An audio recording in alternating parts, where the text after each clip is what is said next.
Hey, ladies and gents, this is Coach K checking in with Let's Talk About It K. Today is Martin Luther King Jr. Day. It is January 15, 2024, and we definitely want to sing his praises and give him his flowers. Now, I am a generation that came later, so of course I was not here, but I learned all about him just like you guys did. We learned about the March on Washington. We learned about the boycott. We learned about the March in Thelma. We learned about so many different things about this advocate and what he suffered, all the different types of injustices and police brutality, being jailed without reason for peacefully marching. We were able to see and hear about the life and the legacy of Dr. Martin Luther King Jr. via books, via movies, via autobiographies, or, third-party storytelling from friends or family, church members, and things of that nature. So today I wanted to take a little time to maybe talk about 10 little known factors about Martin Luther King and things that he also experienced that may not be as well publicized. So maybe we can take some time out to get to know him a little better. So let's talk about it. First of all, in 1963, he was the first Black person to be named Time Man of the Year. Isn't that amazing? He is the first one in history, male or female. He is the first Black person to be named Time Man of the Year in 1963, making this civil rights leader the first Black person to receive the honor.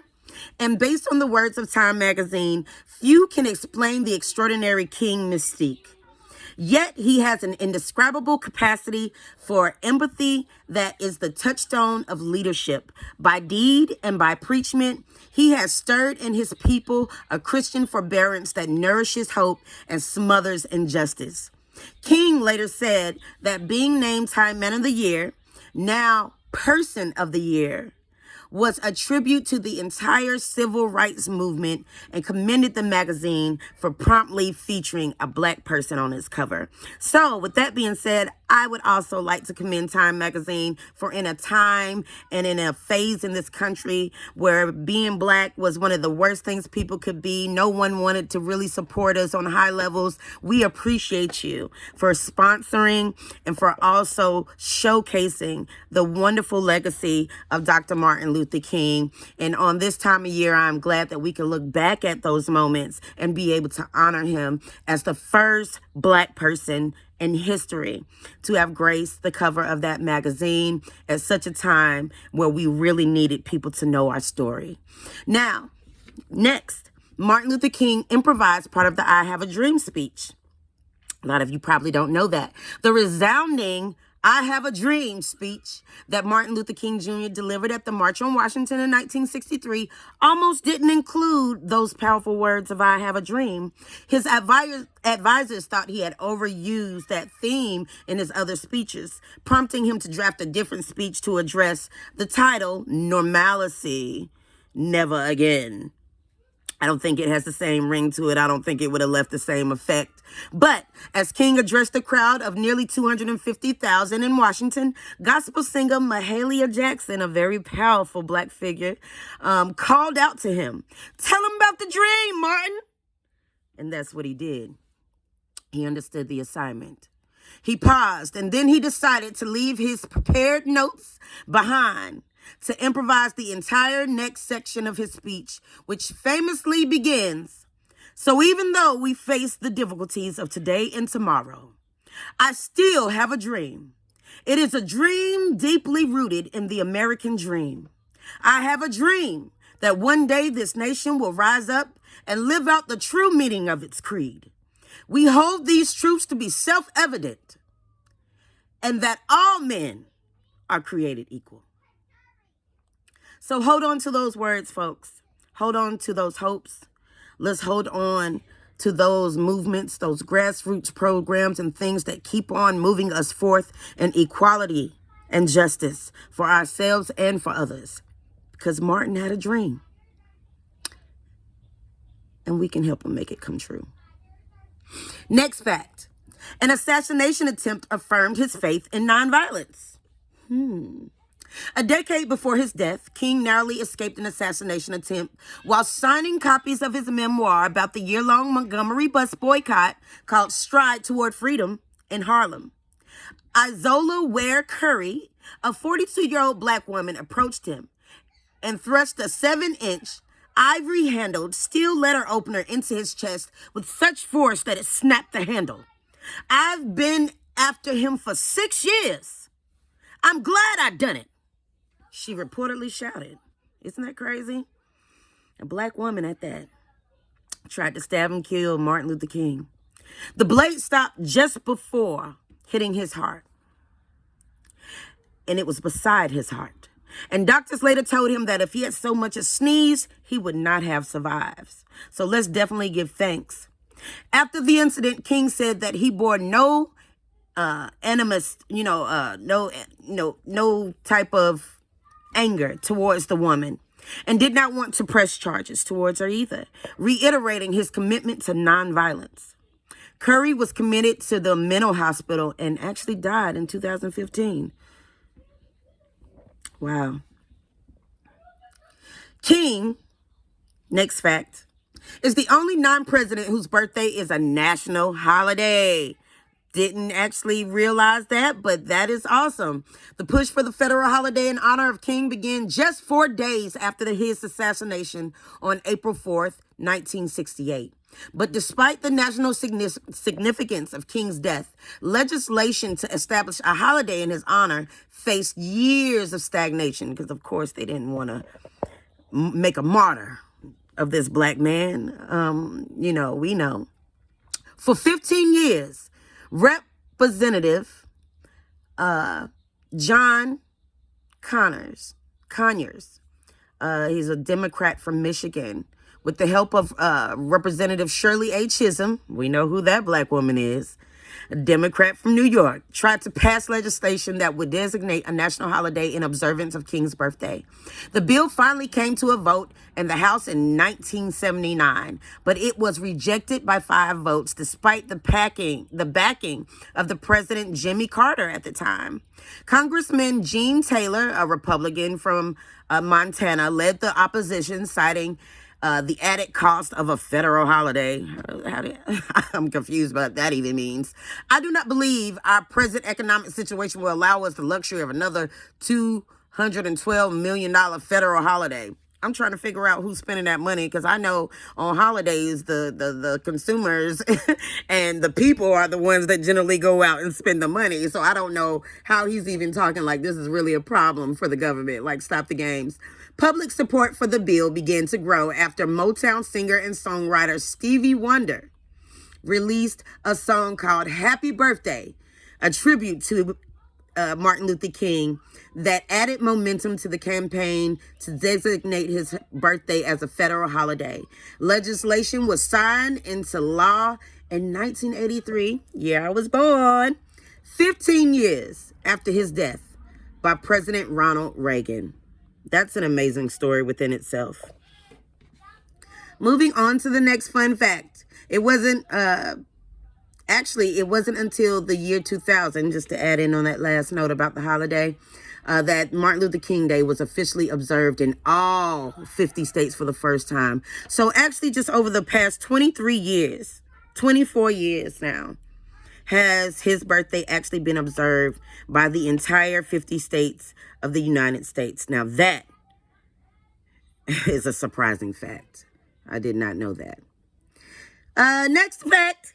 King started college at 15. King skipped grades 9 through 12, and by the age of 15 was admitted to Morehouse College, a prestigious historical black college in Atlanta that both his father and maternal grandfather attended. Despite being part of a lineage of Baptist ministers, King was initially resistant to a career in the ministry due to his discomfort with the emotionality of black church congregations. But Morehouse College President Benjamin E. Mays and his philosophy teacher George D. Kelsey, both ordained ministers, persuaded him to reconsider. King became an ordained minister in his father's church while an undergrad and later pursued religious and philosophy studies at the Racial Integrated Crozer Theological Seminary and the University of Pennsylvania. It was during that time that King, influenced by Mahatma Gandhi's teachings, embraced the idea of nonviolent resistance as a constructive force for societal change. Next fact. The King family paid hospital bill for Julia Roberts' birth. What? Actress Julia Roberts revealed that the King family covered her parents' hospital expenses when she was born in 1967. My parents couldn't pay for the hospital, she told Gayle King in a 2022 interview on the History Channel. This is a very quiet fact. Roberts explained that her parents owned a theater school in Atlanta and that Coretta Scott King asked if her children could enroll. They were having a hard time finding a place that would accept her kids, and my mom was like, sure, come on over. Roberts said, and so they all just became friends and they helped us out of a jam.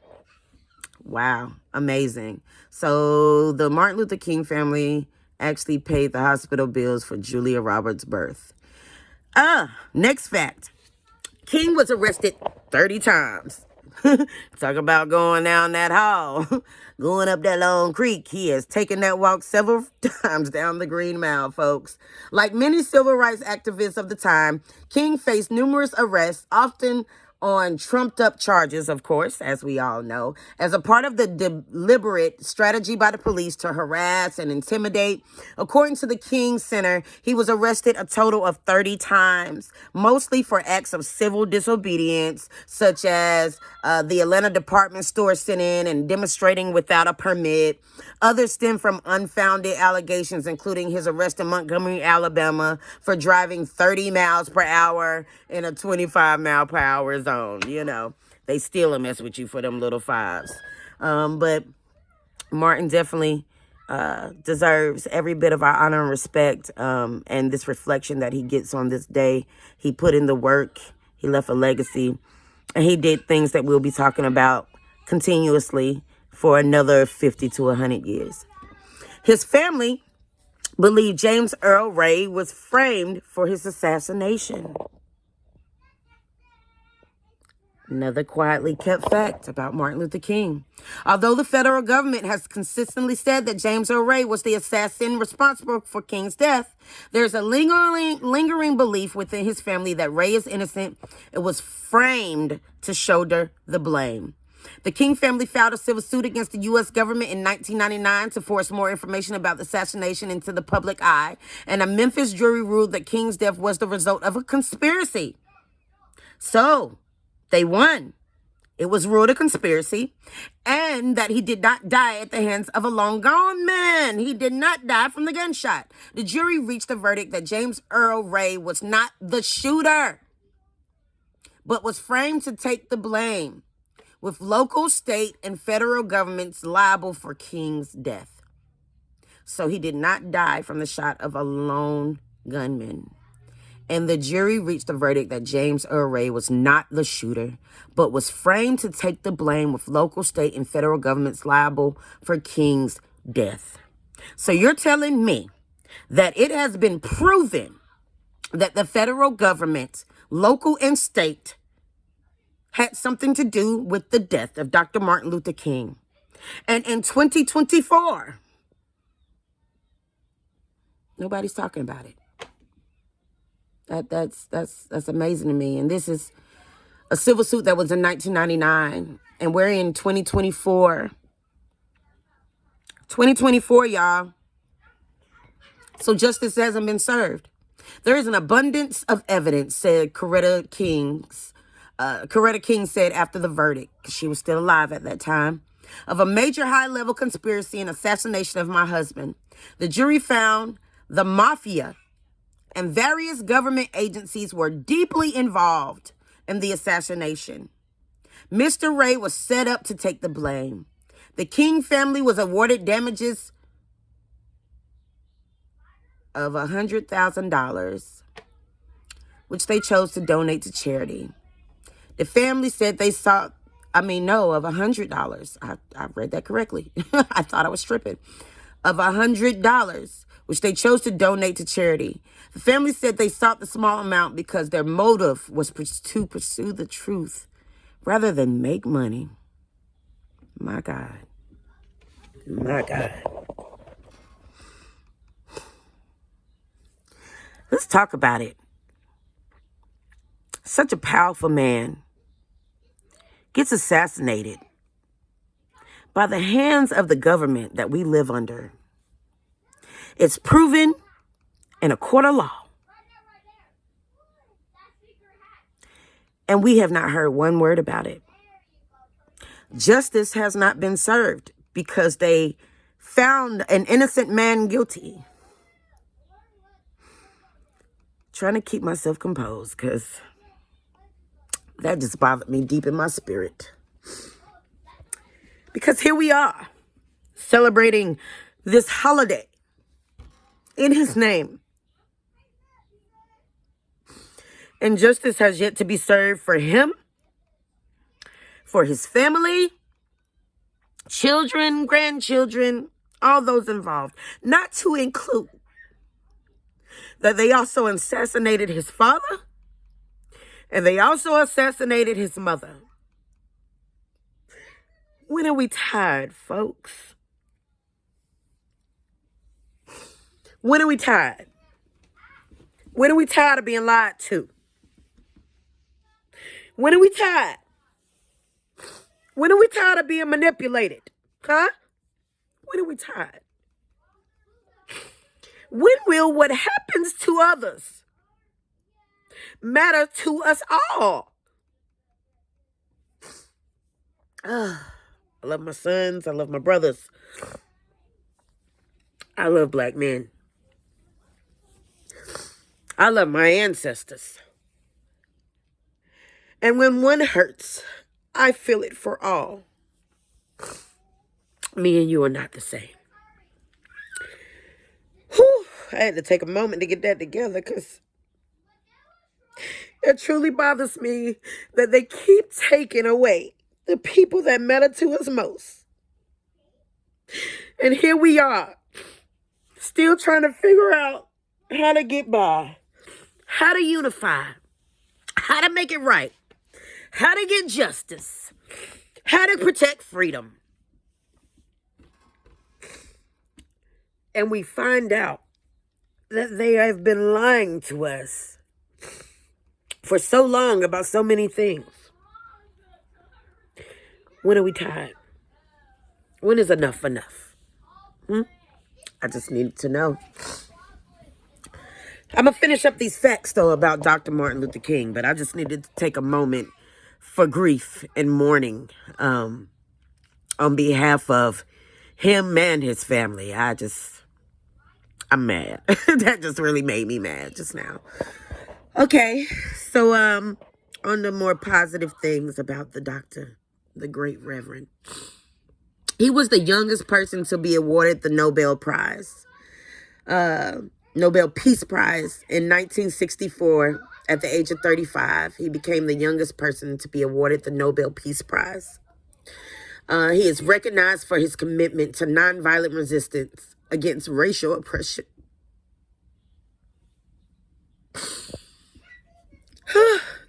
And yet his family suffered from nothing but violent racial oppression. And yet, here's what he fought for, was nonviolent resistance against racial oppression. What type of person do you have to be to suffer so much at the hands of your oppressor and still turn around and walk for nonviolence? Whoo, he better than me. He's better than me, y'all. I can't do it. I could not do it. Whoo. I just keep getting madder as I read about how great he is, to learn that the government is trying to throw him all these awards, finally taking over 15 years, 20 years to give him a daggone holiday, is still the ones responsible for taking his life away. Oh, it's upsetting. It's upsetting, folks. But we got to do better. Because there's things we can do. So we got to do better with each other, for each other, and by each other. Because What else could this holiday possibly be for if it ain't for that? If it's not for the love we should be having for each other, then what do we celebrate this day for? I don't want to be equal. I want to be safe. If fighting for equality in a country that doesn't want you to have it requires division amongst your people, then it might be time to rethink our plan.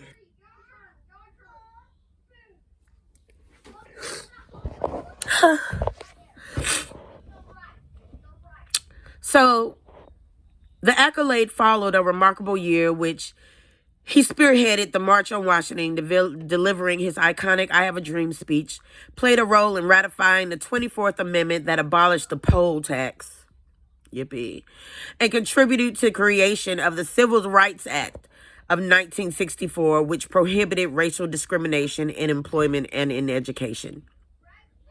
King reportedly donated the prize money, amounting to $53,123 to support the civil rights movement. So every dime they gave him, he just fed back into the movement and kept pushing through. He was named after Protestant reformer Martin Luther. King was born Michael King Jr. on January 15, 1929. But in 1934, his father, a pastor at Atlanta's Ebenezer Baptist Church, which still stands in Atlanta to this day, also named Michael King, went on a religious trip around the world and was inspired by Germany's Protestant Reformation figure, Martin Luther, whose advocacy and teachings challenged the Catholic Church and contributed to the split in Western Christianity. After returning to the U.S., his father made the decision to change his 5-year-old son's name and his own name in honor of the Protestant Reformation leader. Martin Luther King Jr.'s birth certificate was officially revised on July 23rd, 1957. So that's another fact, that Martin Luther King Jr. was actually born Michael King Jr., and him and his father's name were both changed in regards and respect to the Protestant reformer Martin Luther. And those are just a few things we know about Martin Luther King, folks.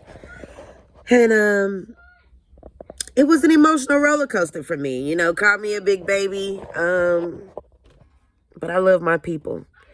And if you haven't shared tears for your people and everything that we are suffering through, have survived through, and will still have to march through, then you'd have to be a cold-blooded, cold-hearted person. I can't imagine being in the shoes of Martin Luther King Jr., of his father, Martin Luther King, of his mother, of his wife.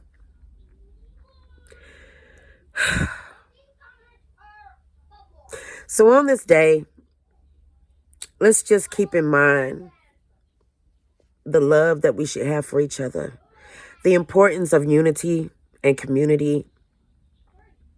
And let's just be there for each other. Help one another. Treat each other with the same respect that you want from other places. Most of us now are in integrated families or have interracial children, grandchildren, nieces or nephews. So we are now in a world where equality shouldn't even be a question. But the reality is racism is still prevalent. There's still hangings. There's still beatings. There's still injustices in the law enforcement and in the judicial system that keep us bound, that keep us broken. But together we can survive. Together we can fight. Together we can make the world a better place. We just all have to be willing to play our position. Martin understood what his was. I definitely understand where mine is. But do you? This is Coach K. Just checking in with you guys again on Martin Luther King Jr.'s holiday and birthday. Sending you love, sending you respect, sending you good energy. In 2024, let's find a way to do more with and for each other. I love you, you love me. I hug you, you hug me. I smile at you, you smile at me. I say hello, you say hello. Let's all return the same energy all 2024. Talk to you later. Don't forget to like, subscribe, and share. Let's talk about it, Kay.